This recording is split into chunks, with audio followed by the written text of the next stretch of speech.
EOS Nation joins Ultra, Vigor hits significant milestones, KOGs launch on Wax, and much more.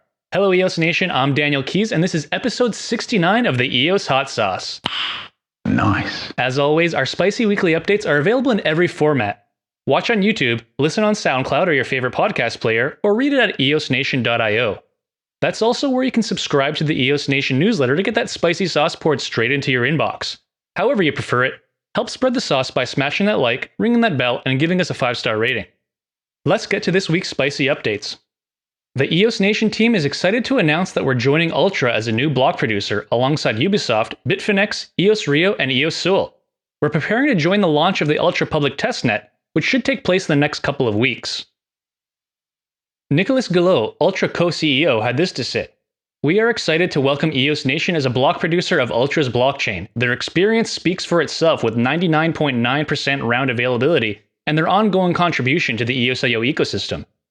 EOS Nation will offer prime access to all the EOSIO developers, evangelizing the technology Ultra built for the past years, bringing the first mass-market blockchain solution to the games industry.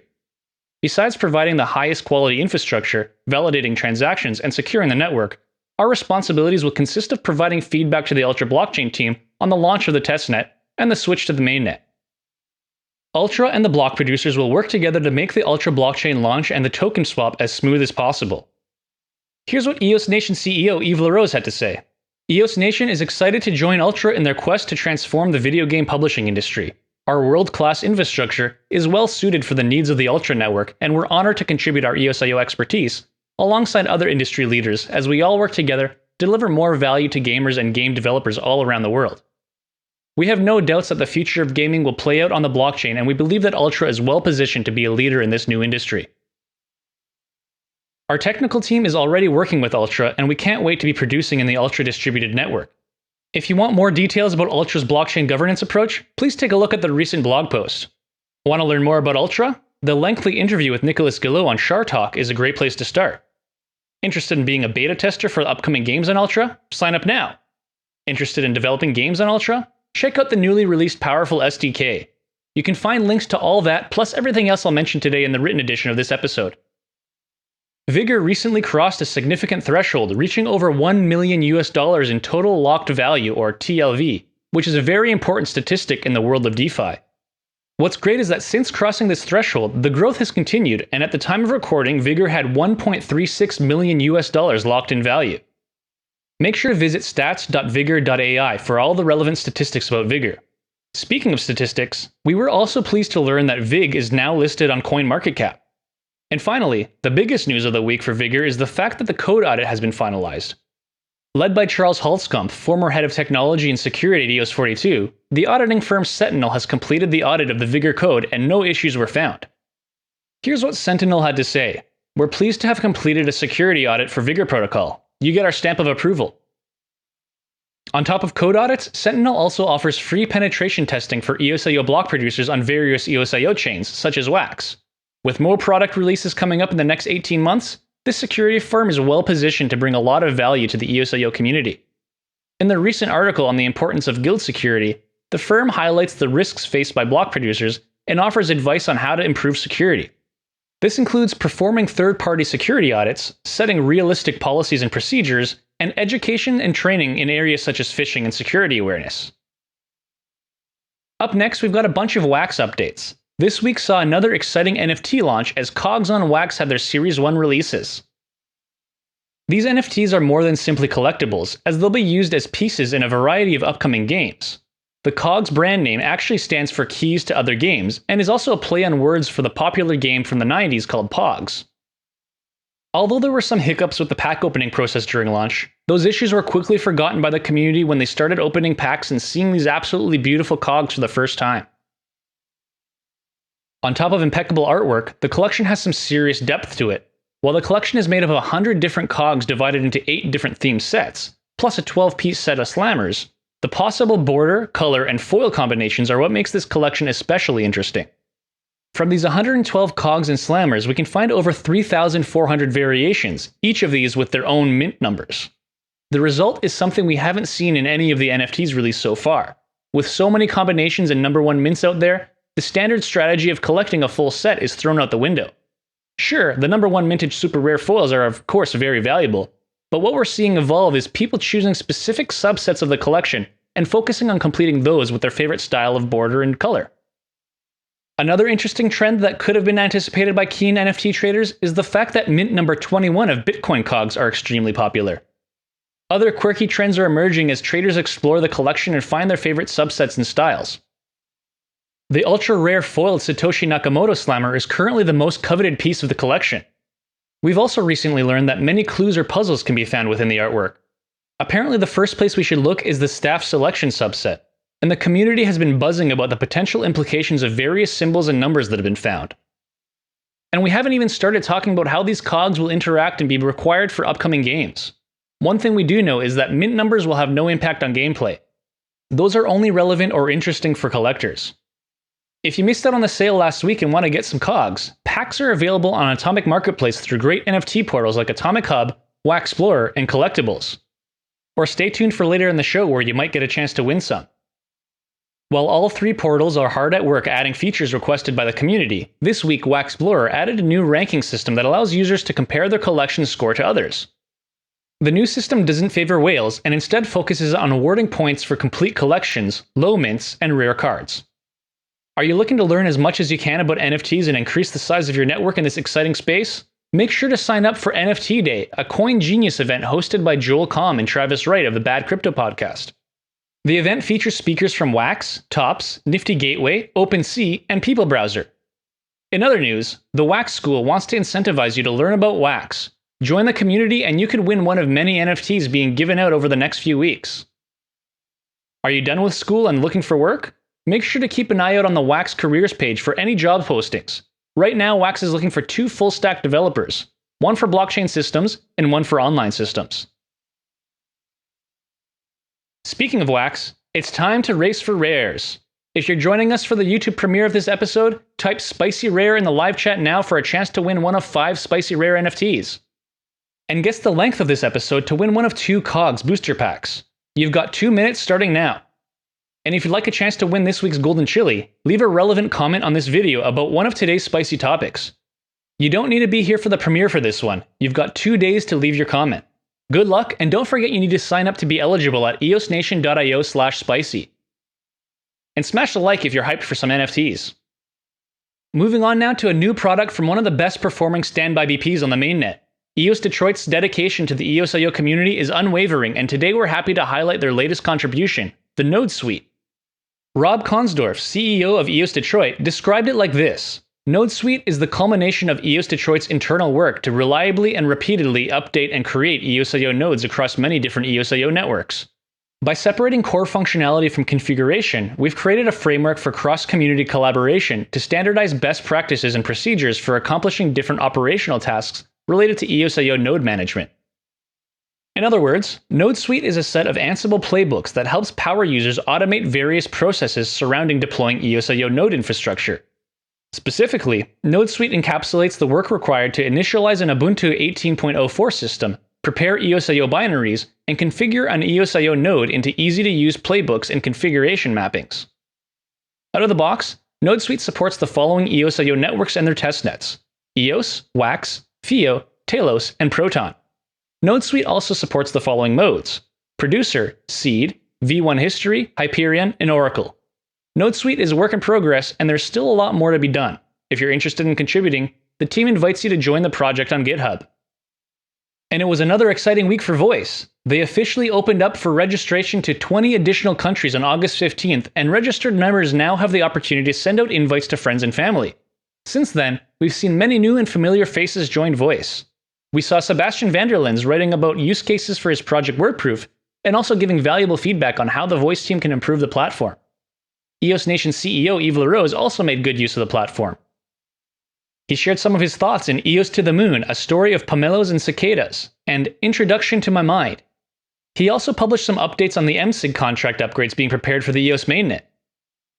Voice CEO Sala Zelatimo also had a bunch of updates to share on the EOS Voice News podcast. Here are some of the highlights. Since April, Voice hired 60 employees. The new onboarding process takes just 90 seconds. 70,000 people are currently on the waiting list. The options to change profile pictures and names are coming in the next few weeks. and the new features for community building and content discovery are scheduled for this fall. Let's listen to Sela introduce some of the new features. So the biggest change that you'll see will be coming later this fall when we introduce our new communities feature. So right now our site has a global feed and we have categories that you can select from. And the future state of the platform will be for where users can create communities within the app. Yeah, what you're looking at here on the screen actually is our list of categories, content categories. And so we are working on introducing a new angle to this, which is specifically the community aspect, where people can create communities. You can have community publications. You can have interest-based communities. You can have geographically based communities, and it's really a way to help organize the feed and the experience so that people are joining and able to find the content that they would like to engage with most, so that they're most interested in. So, and that will come with it a updated user interface, which will look quite different than what you see today. Sela also had some breaking news to share exclusively on the show. I'm happy to break some news right here for you guys, which is that we will absolutely be enabling the ability for a link to have many people sign up, and including individuals such as yourselves with audiences. But we're pairing that with something that is really, really exciting that we are preparing for and haven't yet made public, which is the introduction of referral rewards for the people that you do invite. Excellent. That's what we've wanted. And so those of you that want to sign up, I can't send you a link yet, but when I do, I'm going to get rewarded. Absolutely. And we are right now testing through the exact mechanics of that, but it will be something in the vicinity of 1% of earnings for a future period of time. It's likely to be somewhere in the 1 to 3 year period of time, and something in the. So you get like a voice override. Yeah. So you bring on some people who are kick ass in this thing, and then you get a voice over. You get a percentage of the voice that they manifest. You're getting a kickback of that. That's huge. Yeah. That incentivizes. I think we had a conversation about that. That was one of the things that we had talked about, because that kind of activity is going to drive influencers to onboard other influencers. He also gave some ideas about how users of voice can monetize their activity. The voice token, we intended to be transferable off the platform, and so independent marketplaces will emerge for it, and that's how users will be able to extract that value. So it's something that we're very committed to doing this on independent third-party exchanges, because we don't want to be in that business, and we don't want to do anything that might undermine our alignment with users. We're all in this together. Yeah. And so if we're selling you tokens and we're doing that kind of stuff, it undermines the whole purpose of this. Yeah. So could we go over to another one of these third-party exchanges and buy a shitload of voice tokens and then import them back into the platform? And now I have so much more voice that I could then use to be the top voice on a bunch of posts and be a big whale. That functionality is our hope. So yes, I hope you can do that soon. Nice. With a referral program and the opportunity to extract generated value from the platform, the incentives are aligned for influencers to make the much-needed switch and support a fairer social networking platform. The writing is on the wall, and also mainstream media are pushing to take social back. As an example, check out a recent opinion piece in The Guardian headlined, "If you're not terrified about Facebook, you haven't been paying attention." It's time for social as it should be. It's time for voice. Moving right along now to some updates from Effect AI. The Effect AI community is preparing for a major milestone as they're preparing the launch of the Effect DAO. CEO Chris Daw will publish a series of blog posts to guide us through the process. Chapter 1 of the Effect DAO blog series was already published and shows a clear roadmap for what we can expect in the next weeks. In playful language, Chris lays out the different components of the Effect DAO, like the Effect Staking Protocol 2.0, the Effect Network Fee Distribution, the Constitution, Guardians of the Galaxy Pool, and more. He also provides some general information about what a DAO is.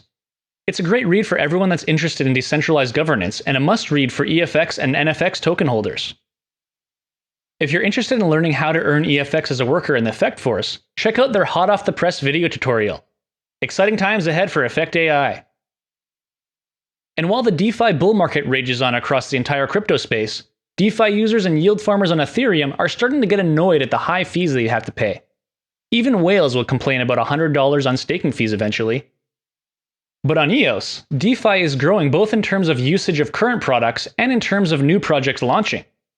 This week we saw the launch of the OGX network, which aims to offer synthetic versions of various crypto and traditional assets in a similar way to the very popular SNX protocol on Ethereum. DeFi Box continues to improve their platform through the Box DAO voting initiatives and some community-focused marketing efforts. Think you have what it takes to write an interesting article about DeFi Box? The DeFi Box Foundation is offering up several box prizes for the community members who submit articles. The theme of the contest is DeFi Box, improve the efficiency of global value circulation. Good luck, writers. As mentioned in previous EOS Hot Sauces, we believe that DeFi is set to expand across many chains, and Equilibrium is a great example of this trend. This week, the team announced that they're entering into a partnership with Polkadot to extend their Equilibrium product line into a one-stop cross-chain money market. Users who wish to continue using the EOS-based products of Equilibrium will continue to be able to do so. And wrapping up this week's EOS DeFi roundup, we wanted to highlight the launch of Just Stable. Built on DWeb and running on the EOS mainnet, this incentivized message board allows anyone to post and read for free, but users can upvote each other with stablecoins. We're happy to report that Higher Vibes will start using Blockbase's decentralized cloud service to store data related to businesses, jobs, and job seekers in a private and cost-effective manner. Besides becoming a service requester, the Higher Vibes team will also join Blockbase as a full provider on the network, which makes this cooperation even more interesting. As Higher Vibes' core business is related to creating network effects in the HR sector, they can now also offer technological services like database management to their users and introduce them to the power of the decentralization. It's great to see both of these projects complementing each other and how EOSIO Tech brought them together. Blockbase is an open network offering lots of opportunities in the data storage sector. Interested parties can learn more at their website. And we had the chance to learn more about the EOS VC grant recipient AdNode in one of the most recent Built on EOSIO episodes. AdNode is an exciting project aiming to bring more efficiency to the digital advertising sector. Ads are an integral part of the business model for the most prominent websites, and digital advertising is as omnipresent as the internet itself. With a total of $380 billion spent annually in the digital ad space, this sector grew a lot since its inception. But it's rather problematic for all parties involved to agree on the impact of ads in order to determine a payment rate. According to AdNode's co-founder and CEO, Michael Radov, there's a lot of wasteful spending and potential for fraud in the reconciliation, so he and his team developed a product to automate the process transparently using EOSIO technology. AdNode has been live on the EOS mainnet since May and is already generating revenue for the company and savings for their clients. Michael Radov was quoted, "We have enterprises using it live right now to improve profitability, and they are really excited about the positive impact of automation on our industry. We like the sound of that." Now let's wrap this week's episode up with some good news for our Redditors. The EOS community has finally reclaimed the r/EOS subreddit.